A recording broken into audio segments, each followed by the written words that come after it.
चलिए आगे बढ़ते हैं जयपुर से खबर, जहां भूखंडों के उपविभाजन तथा पुनर्गठन को लेकर ये बढ़िया जानकारी। जेडीए में जोन स्तर पर हो सकेगा पुनर्गठन और उपविभाजन। जोन स्तरीय समिति के स्तर पर किया जा सकेगा अनुमोदन। 3000 वर्ग मीटर तक के आवासीय तथा व्यवसायिक भूखंडों के मामले में दी जा सकेगी मंजूरी।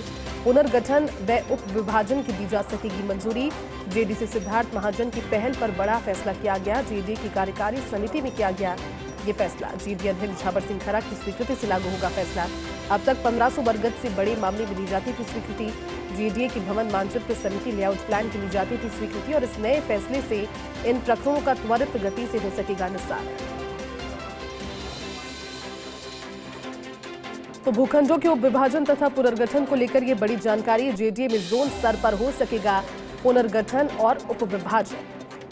एसोसिएट एडिटर अभिषेक जुड़े हैं, ज्यादा जानकारी उनसे लेंगे। अभिषेक, भूखंडों के उपविभाजन और पुनर्गठन से जुड़ी हुई जानकारी, जोन स्तर पर अब जेडीए में पुनर्गठन और उपविभाजन ये दोनों कार्य हो पाएंगे, क्या प्रोसेस रहेगा, क्या जानकारी? और देखिए, जैसे पूरे मामले की अगर जानकारी दें तो ये बड़ी खबर इस लिहाज से है कि पहली बार है जेडीए के इतिहास में, ये पहली बार है कि जब जोन स्तरीय समितियों को मतलब जोन लेवल पर इतने अधिकार दिए गए हैं, चाहे वो लेआउट प्लान अनुमोदन का मामला हो, एकल पट्टे जारी करने का मामला हो, पुनर्गठन व उपविभाजन का मामला हो, तो उनमें एक निश्चित आकार तक के प्रकरणों को लेकर अधिकार दिए हैं और जेडीए आयुक्त सिद्धार्थ महाजन की पहल पर ये अधिकार दिए हैं। पिछले दिनों जेडीए की कार्यकारी समिति की बैठक हुई थी।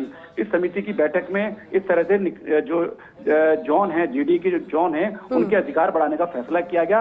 अब इसके जेडीए की कार्यकारी समिति के मिनट जारी हो गए हैं, उस एक तरह से फैसले पर जो है मुहर लग गई है और अब इस फैसले को मंजूरी के लिए जेडीए अध्यक्ष झाबर सिंह खर्रा को भेजा जाएगा। उनकी स्वीकृति के बाद ये फैसला लागू होगा। अगर हम बात करें एकल पट्टे की, तो एकल पट्टे में फार्म हाउस और जो इको फ्रेंडली हाउसिंग के जो एकल पट्टे हैं, वो 5000 वर्ग मीटर तक के आकार के जो पट्टे हैं वो जोन स्तर पर दिए जा सकेंगे और इससे बड़े मामले ही केवल भवन मानचित्र समिति को भेजने होंगे।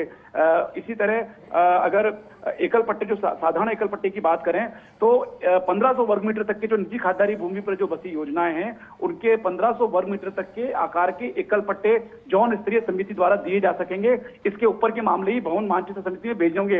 अब तक एकल पट्टे के मामले में यह था कि सभी प्रकार के एकल पट्टे, चाहे वो निजी खासदारी की प्लॉटेड डेवलपमेंट के हों या फार्म हाउस या इको फ्रेंडली उपयोग के हों, सभी तरह के एकल पट्टे के जो प्रकरण हैं वो मंजूरी के लिए भवन मानचित्र समिति को भेजने होते थे। लेकिन अब एक निश्चित आकार तक के मामलों में जोन स्तरीय समिति फैसला ले सकेगी। इसी तरह अगर हम उप विभाजन और पुनर्गठन की बात करें तो 3000 वर्ग मीटर तक के आवासीय और व्यावसायिक भूखंडों के मामले में जोन स्तरीय समिति मंजूरी दे सकेगी और इससे बड़े मामले भवन मानचित्र समिति को भेज होंगे। इससे पहले ये होता था कि जो 1500 वर्ग गज से बड़े मामले थे, जितने भी बड़े मामले थे 1500 वर्ग गज से, वो भवन मानचित्र समिति को भेजे जाते थे। लेकिन अब इसका दायरा बढ़ाकर 3000 वर्ग मीटर कर दिया गया है। इसी तरह और जो सबसे बड़ी जो राहत की इसमें बात की जा रही है वो ये कि जो 2 हेक्टेयर तक की जो प्लॉटेड डेवलपमेंट की स्कीम है, वो भी अब जोन स्तरीय समिति में ही उनका लेआउट प्लान अनुमोदन किया जा सकेगा। ठीक है अभिषेक, बहुत शुक्रिया इस पूरी जानकारी के लिए।